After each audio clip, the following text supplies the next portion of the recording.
सर्वेभ्यः नमो नमः।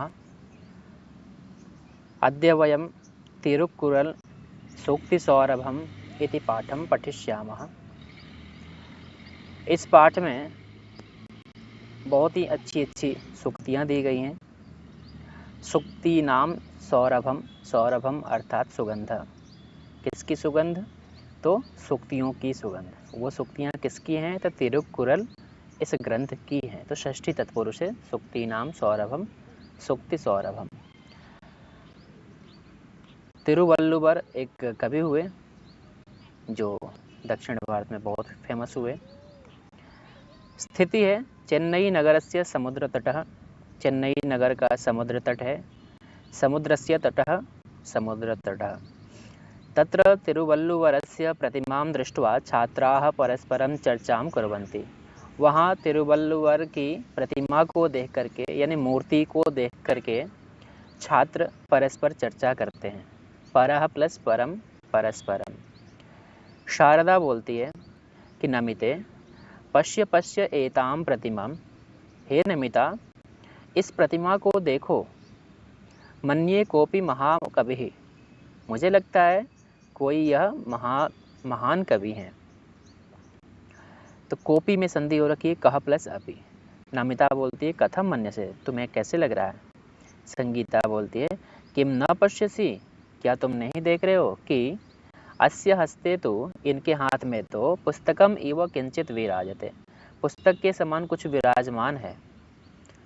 आदित्य बोलते हैं कि आम आम किमपि लिखति सह। हाँ हाँ, कुछ लिख रहे हैं वो।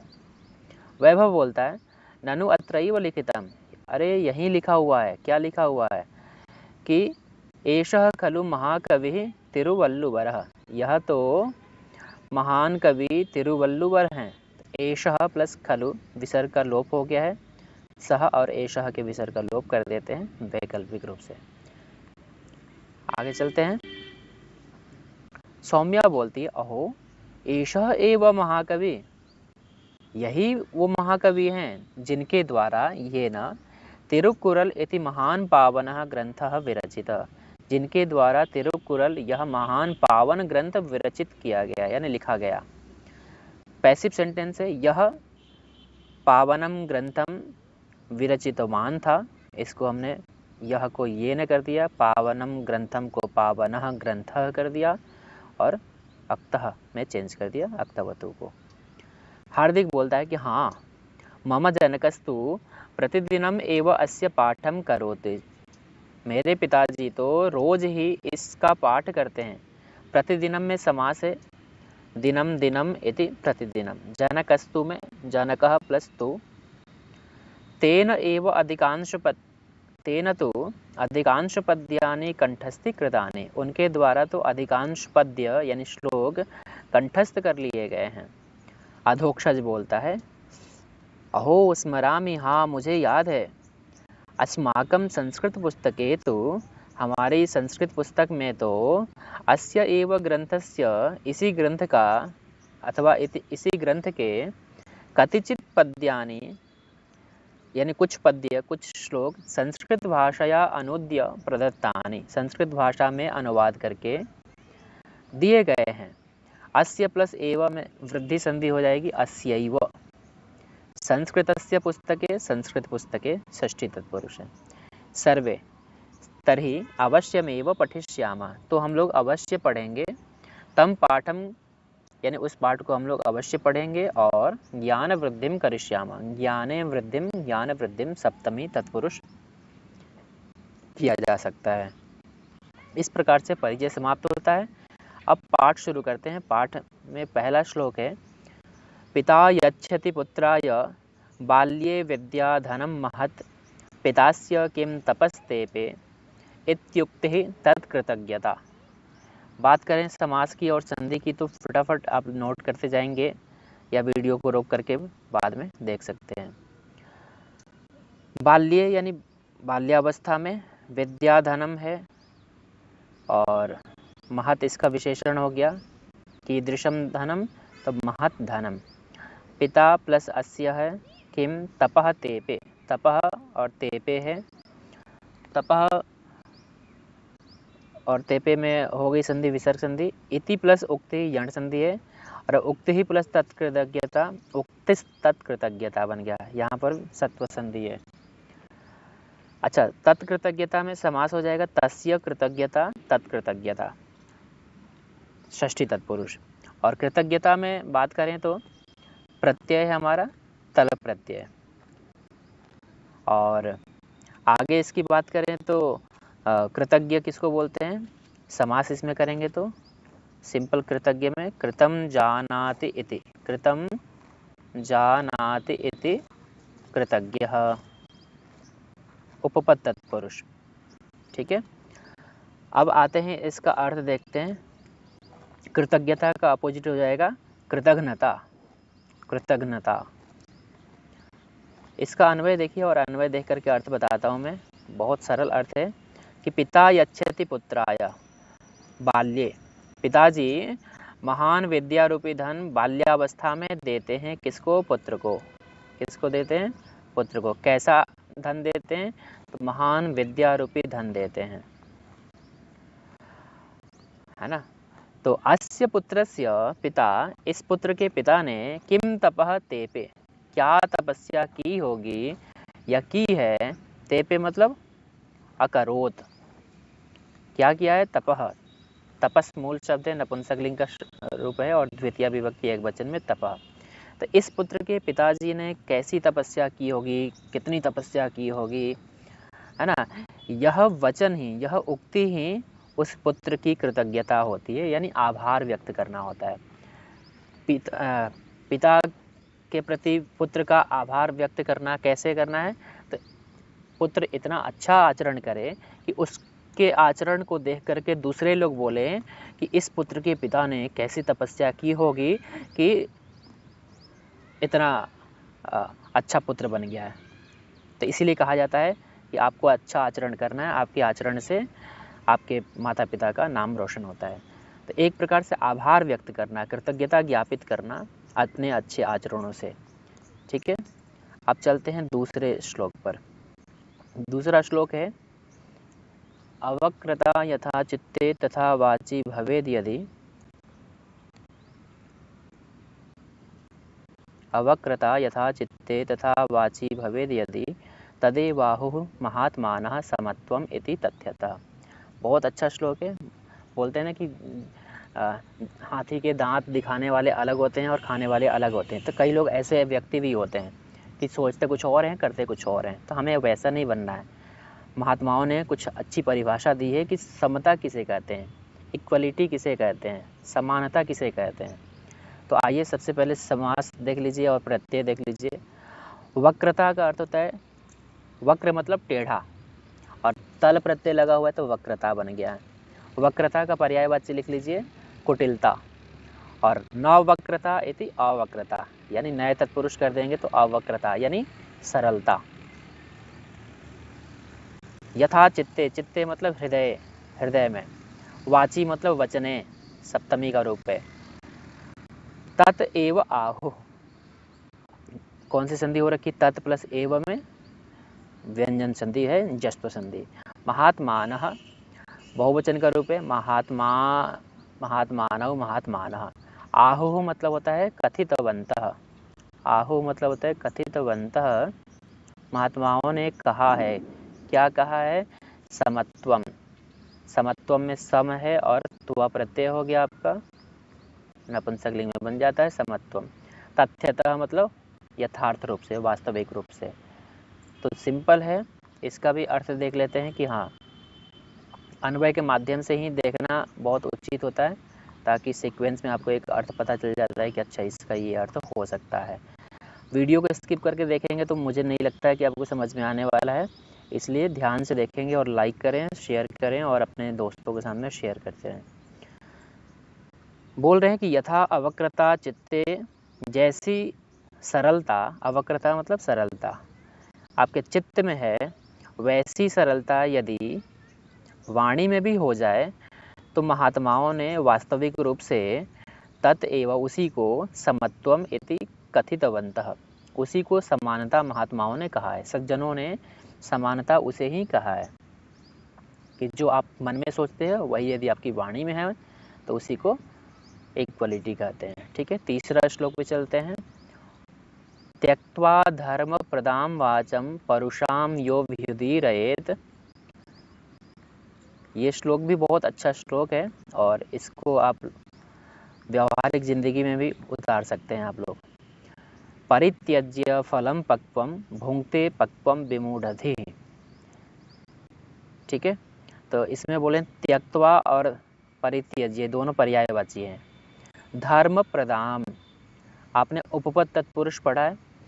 ज्ञानदः, ज्ञानम ददाति इति ज्ञानदः, ददाति में दह बचता है और प्र लगा देंगे उपसर्ग तो कुछ बदलेगा नहीं, प्रददाति इति प्रदह बन जाएगा। ठीक है, तो विग्रह मैंने बताया ज्ञानम धर्मम प्रददाति इति धर्मप्रदः मूल शब्द, और पुल्लिंग में बनेगा धर्मप्रदः और स्त्रीलिंग में बनेगा धर्मप्रदा। और क्योंकि वाचम द्वितीय विभक्ति का है तो इसलिए विशेषण इसका हो गया धर्मप्रदाम। ठीक है, और इसी का एक और विशेषण है, क्या है, परुषाम। तो वाचम आपका वाक वाचो वाच वाचम द्वितीय का रूप है। ठीक है, और स्त्रीलिंग में। आगे है यो व्युदीरयेत, यह प्लस अभ्युदीरयेत, अभ्युदीरयेत का होता है वदेत। परित्यज्य फलम पक्वम, पक्वम मतलब पका हुआ, भुंक्ते का अर्थ लिख लीजिएगा खादति खादति। अपक्वम में हो जाएगा समास न पक्वम इति अपक्वम। और ये समास बहुत इंपॉर्टेंट है बट पूछा नहीं जाएगा, लेकिन बहुत अच्छा शब्द है। विमूढ़धि, धी मतलब होता है बुद्धि और मूर्ख है बुद्धि जिसकी। विमूढ़ा धी यस्य सह विमूढ़धि। आइए अन्वय देखते हैं। अन्वय बहुत स्पष्ट है और उसके माध्यम से आप अर्थ समझ पाओगे। तो आइए देखते हैं। जो जो शब्द लिखवा रहा हूँ मैं उसको नोट करते जाएंगे नोटबुक में और उसी का अभ्यास करेंगे। उसके अतिरिक्त कुछ नहीं आता है, उसके अतिरिक्त आएगा तो आप मुझे चैलेंज कर सकते हैं। और कोई समस्या है तो आप कमेंट करके बताएंगे, मैं आपकी समस्याओं का समाधान करने का प्रयास करूँगा। आइए देखते हैं। यह धर्म प्रदाम वाचम त्यक्त्वा, जो धर्म से युक्त वाणी को छोड़ करके परुषाम वाचम वदेत। परुषाम मतलब होता है, लिख लीजिए कठोराम, कठोर वाणी को बोलता है। जो अच्छी वाणी को छोड़ करके कठोर वाणी को बोलता है वह मूर्ख बुद्धि वाला व्यक्ति मानो पके हुए फल को छोड़ करके पक्वम फलम, पक्वम विशेषण है किसका, फलम का, मानो पके हुए फल को छोड़ करके अपक्वम फलम भोंगते, यानी अधपके या कच्चे फल को खाता है। ऐसा तो कौन हो सकता है, मूर्ख व्यक्ति ही हो सकता है जो कच्चे फल को खाए, वरना सभी की इच्छा होती है पके हुए चीज़ को, यानी जो चीज़ें अच्छी हो गई हैं उसको खाएं। तो वैसे ही है, धर्म से युक्त बातें यानी अच्छी बातों को जो छोड़ करके बेकार बातें बोलता है कहता है वह मूर्ख बुद्धि वाला व्यक्ति ठीक वैसे ही होता है जो पके हुए फल को छोड़ करके कच्चे फल को खाता है। ठीक है, तो ये हो गया हमारा सिंपल इसका अर्थ। अब अगला श्लोक है, ज्ञान को हम तीसरा नेत्र बोलते हैं। ज्ञान को हम तीसरा नेत्र बोलते हैं क्यों, क्योंकि ज्ञान होने पे आप निर्णय कर पाते हैं कि क्या सही है, क्या गलत है, क्या उचित है, क्या अनुचित है। तो आइए देखते हैं। विद्वांसः एव लोकेस्मिन् चक्षुष्मन्तः प्रकीर्तिताः अन्येषां वदने ये तो ते चक्षुर्नामनि मते। विद्वांसः बहुवचन का रूप है, विद्वान विद्वांसौ विद्वांसः। यहाँ पर विसर्ग लोप संधि हो रखी है। लोके प्लस अस्मिन है पूर्व रूप संधि है। चक्षुष्मन्तः विशेषण है विद्वांसः का। चक्षुष प्लस मतुप है, रूप चलाएंगे पुल्लिंग में चक्षुष्मान चक्षुष्मन्तौ चक्षुष्मन्तः, ये विशेषण हो गया हमारा विद्वांसः का। प्रकीर्तिताः मतलब कथिताः कहे गए हैं। अन्येषां वदने मतलब होता है मुखे, वदने का अर्थ होता है मुखे। और ये तो ते चक्षुर्नामनि मते, चक्षुः प्लस नामनि रत्व संधि है, चक्षुर्नामनि बन जाएगा। चक्षु बोलते हैं किसको, नेत्र को बोलते हैं। तो चक्षुष शब्द है नपुंसकलिंग में बनता है, तो आराम से आप समझ सकते हैं। देखिए लिखा है कि अस्मिन लोके यानी अस्मिन संसारे, लोके मतलब संसारे, इस संसार में विद्वान लोग ही चक्षुष्मान कहे गए हैं, यानी नेत्रों वाले कहे गए हैं, क्योंकि ज्ञान को तीसरा नेत्र बोलते हैं। आपके सामने कोई व्यक्ति कुछ कर रहा है और आपकी आंखें सिर्फ देख रही हैं, आपके पास में ज्ञान नहीं है, तो आप निर्णय नहीं दे पाओगे या क्या गलत है क्या सही है। इसलिए ज्ञान को तीसरा नेत्र बोला गया है, यानी नेत्रों वाला कहा गया है। किसको? ज्ञान किसके पास में होता है? विद्वानों के पास में होता है, इसलिए। और आगे बोलते हैं कि अन्येषाम वदने, ये है ना, अन्य लोगों के, अपरेषाम, अन्येषाम यानी दूसरे लोगों के वदन पे यानी मुख पर जो आंखें होती हैं, वे तो नपुंसक लिंग में ना, तत्ते और यत ये, तो वे दोनों तो आंखें सिर्फ नाम मात्र के लिए मानी जाती हैं। यानी हमारे पास में ज्ञान है ही नहीं, तो हमारे जो नेत्र हैं नाम मात्र के लिए है ना। इसीलिए बोला गया कि ज्ञान रूपी नेत्र जिसके पास में है वही सर्वश्रेष्ठ नेत्रों वाला कहा जाएगा। यानी वो कौन होता है? विद्वान। इसलिए हमें भी क्या करनी चाहिए? पढ़ाई लिखाई करनी चाहिए और अच्छे से विद्वान बनना चाहिए, ताकि आपका भी एक समाज में उचित स्थान मिल सके। आइए अगले श्लोक में बताया गया विवेक की परिभाषा, कि विवेक कहते किसे हैं। सबके पास में विवेक होना चाहिए। अच्छा, यत प्रोक्तम येन केनापि तस्य तत्वार्थ निर्णयः कर्तुम शक्यो भवेद येन सविवेक इति रीतः। यत प्रोक्तम, प्रोक्तम प्र प्लस उक्तम, प्रोक्तम बन जाएगा, गुण संधि है, और प्रोक्तम का पर्यायवाची शायद चाहे तो आप उक्तम लिख लेंगे, उक्तम कथितम, है ना। येन केनापि तस्य तत्वार्थ निर्णय, तत्वार्थस्य निर्णयः, तत्वार्थस्य निर्णय करते हैं किसका? तत्वार्थ का। कर्तुम शक्यो भवेद येन, शक्यो में क्या है? शक्यः भवेत प्लस येन, पहले है विसर्ग संधि, उत्व हो गया, फिर भवेत प्लस येन है, यत का रूप तृतीया में येन, तो यहाँ पर जश्त्व संधि हो जाएगी। और सह विवेकः था, विसर्ग लोप संधि है, और विवेकः प्लस इति था, यहाँ पर भी विसर्ग लोप संधि है, और इति प्लस ईरितः, ये वाला लिख लीजिएगा, ईरितः बहुत इंपॉर्टेंट है, पिछली बार बोर्ड में शायद पूछा गया था। ईरितः मतलब कथितः, ईरितः मतलब कथितः। वीडियो को क्रम से देखेंगे तो आपको समझ में आएगा अच्छे से, अन्यथा आप स्वच्छंद हैं आधा अधूरा सीखने के लिए। आइए, इसका आपने समास और पर्यायवाची तो लिख ही लिया, अब इसका अन्वय देख करके हम अर्थ बताते हैं कि हाँ इसका अर्थ क्या हो सकता है। अच्छा, बोला है कि ये न के न अपि यत प्रोक्तम, जिस किसी के द्वारा जो कुछ बोला गया, यत मतलब जो कुछ बोला गया, तस्य यानी उसके कहने का, है ना, तत्वार्थ निर्णय, यानी वो कहना क्या चाहता है, तत्वार्थ क्या है उसका निर्णय, है ना। किसका निर्णय? तत्वार्थ, किसका? जिसने बोला उसके कहने का मतलब क्या है, तत्वार्थ क्या है, निचोड़ क्या है, समरी क्या है, उसका निर्णय ये न कर्तुम शक्य भवेत्, जिसके द्वारा किया जा सके, है ना, संभावना अर्थ में। सह विवेकः इति ईरितः यानी कथितः, वही विवेक कहा गया है। यानी किसके द्वारा हम निर्णय कर पाते हैं? विवेक के द्वारा कर पाते हैं। ठीक है, तो इसीलिए उन्होंने बोला कि जिस किसी व्यक्ति के द्वारा जो कुछ भी बोला गया है उसके तत्वार्थ का निर्णय जिसके द्वारा किया जा सके वही विवेक कहा जाता है। ठीक है, अब अगला श्लोक बहुत इंपॉर्टेंट है, उसमें आपके अंदर 3 क्वालिटी होनी चाहिए, तो आप किसी के द्वारा कभी भी अपमानित नहीं होगे, और वो तीनों गुण आपके अंदर होने चाहिए। ठीक है, वाक्पटुर्धैर्यवान मंत्री सभायामप्यकातरः स केनापि प्रकारेण परैर्न परिहूयते। देखिए, वाक्पटुर और धैर्यवान में संधि हो रखी है, रत्व संधि। ठीक है, तो वाक्पटुः प्लस धैर्यवान है। अच्छा, समास बहुत इंपॉर्टेंट है, ये लिख लीजिएगा और रट्टा मार लीजिएगा, क्योंकि इसका रूप बच्चों को याद नहीं होता है और गलती कर देते हैं। वाची सप्तमी का हो गया, वाची पटुः, पटु मतलब चालाक, समझदार, तो जो बोलने में चालाक है, समझदार है, इसको बोलते हैं वाक्पटुः।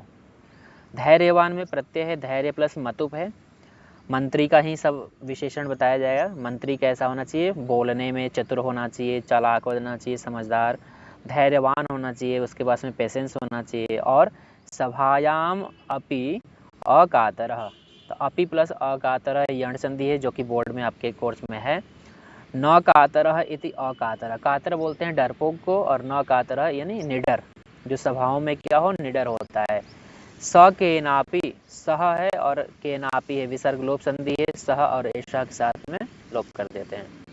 तो वह किसी भी प्रकार से, परई ही मतलब होता है परई ही प्लस न, यहाँ पर भी रत्व संधि है, यानी दूसरों के द्वारा कभी भी न तिरस्कृत नहीं होता है। न परिभूयते, न तिरस्क्रियते, किसी के द्वारा अपमानित नहीं होता है। तो इसका बिना अन्वय के ही बता सकते हैं अर्थ कि जो मंत्री बोलने में चतुर होता है, धैर्यवान होता है और सभाओं में निडर होता है, वह किसी भी प्रकार से केनापि प्रकारेण दूसरों के द्वारा अपमानित नहीं होता है। बहुत अच्छा श्लोक है। तो इसलिए आपको भी ऐसा ही बनना चाहिए, क्योंकि मंत्री ही पूरे राज्य को चलाने में सहयोग ज़्यादा करता है, यानी बुद्धिमान होता है, वही राजा को सलाह देता है। आगे है, य इच्छत्यात्मनः श्रेयः प्रभूतानि सुखानि च न कुर्यादहितं कर्म सपरेभ्यः कदापि च। यह प्लस इच्छति था, यहाँ पर भी विसर्ग लोप संधि हो रखी है, और यह प्लस इच्छति और इच्छति प्लस आत्मनः, यहाँ यण संधि हो रखी है। आत्मनः मतलब स्वस्य, श्रेयः का लिख लीजिए, श्रेयस मूल शब्द है और नपुंसक लिंग में चलाते हैं, श्रेयः श्रेयसी श्रेयांसी, और द्वितीय विभक्ति का रूप है तो कल्याणम, इसका पर्यायवाची हो जाएगा कल्याणम। ठीक है। प्रभूतानि सुखानि च, प्रभूतानि विशेषण है किसका, सुखानि का। प्रभूतानि का अर्थ लिख लें अत्यधिकानि, अत्यधिक। न कुर्यात अहितम कर्म, कुर्यात है और अहितम है, त को द कर दिया, जस्त्व संधि है। अहितम किसको बोलते हैं, न हितम इति अहितम। कर्म, कर्मन शब्द है, नपुंसक लिंग में है, तो कीदृशम कर्म न कुर्यात, तो अहितम कर्म। अहितम इंडिकेट कर रहा है कि नपुंसक लिंग में कर्म है, तो अहितम विशेषण हो गया, कर्म विशेष्य हो गया। सपरेभ्य, यहाँ पर भी विसर्ग लोप संधि है ना, सह परेभ्य कदापि च। तो इसका भी अर्थ मैं यहीं से बता देता हूँ। यह यानी जो व्यक्ति आत्मनः श्रेयः इच्छति, अपना कल्याण चाहता है, और च मतलब और, अत्यधिक सुख चाहता है। जो व्यक्ति अपना कल्याण और अत्यधिक सुख चाहता है, उसको सह यानी उसको व्यक्ति को दूसरों के लिए कभी भी अहितम कर्म न कुर्यात, अहितम कर्म न कुर्यात, यानी अहितकारी कर्म यानी बुरा कर्म नहीं करना चाहिए। यदि बोलते हैं ना कि जैसा करोगे वैसा पाओगे, तो इन्होंने साफ साफ बताया है कि जो व्यक्ति अपना कल्याण चाहता है, अत्यधिक सुख सुविधा चाहता है, तो उसको कभी भी दूसरों के लिए बुरा कर्म नहीं करना चाहिए। लास्ट श्लोक देखते हैं। आचारः प्रथमो धर्मः, आचारः प्रथमो धर्मः इत्येतद् विदुषां वचः, तस्माद् रक्षेत सदाचारं प्राणेभ्योऽपि विशेषतः।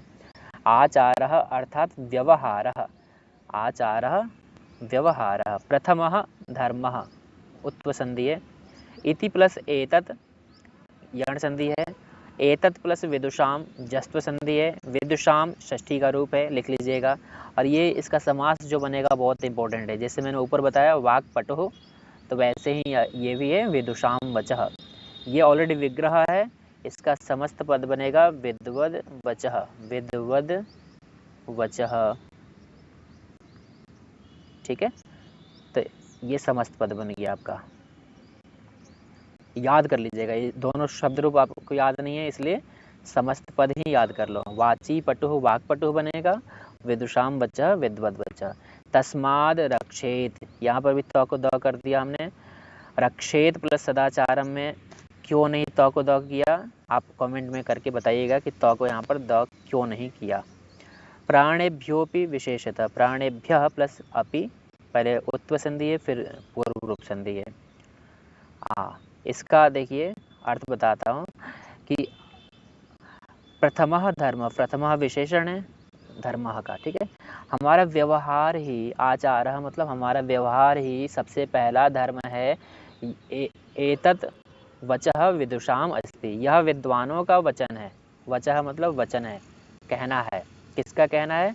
कि हमारा व्यवहार ही सबसे पहला धर्म है, विद्वानों का कहना है। तस्मात् इसलिए सदाचारम रक्षेत, इसलिए सदाचार की यानी अपने व्यवहार की हमेशा रक्षा करनी चाहिए। आचार मतलब सदाचार, सत है और आचार है, इसमें बच्चे गलती करते हैं, सदा प्लस आचार कर देते हैं, जो कि गलत है। सत प्लस आचार सदाचार, अच्छा आचरण करना चाहिए, विशेष करके, है ना। किसकी रक्षा करनी चाहिए? सदाचार की रक्षा करनी चाहिए। प्राणों से भी बढ़ करके बोला है इन्होंने कि प्राणों से भी बढ़कर, जैसे हमें प्राणों की चिंता होती है तो वैसे ही हमारे कैरेक्टर की भी चिंता होनी चाहिए, अपने व्यवहार की। क्योंकि आप हजारों काम अच्छा करोगे, एक गलत काम करोगे तो आपकी बदनामी निश्चित है। इसलिए शास्त्रों में जोर दिया गया है कि अपने व्यवहार की, अपने चरित्र की रक्षा प्राणों से भी बढ़ करके करनी चाहिए, यही सबसे पहला हमारा धर्म है। तो उम्मीद करता हूँ ये पाठ समझ में आया होगा। इसके आधार पर प्रश्न उत्तर हम बाद में करेंगे, और इसको आप लोग ध्यान से एक एक करके देखें। अच्छा लगे तो शेयर करें और कमेंट करके ज़रूर बताएं कि हाँ आपको वीडियो कैसा लगा। बहुत बहुत धन्यवाद। फिर मिलते हैं दूसरे वीडियो में, तब तक के लिए ख्याल रखें। नमो नमः।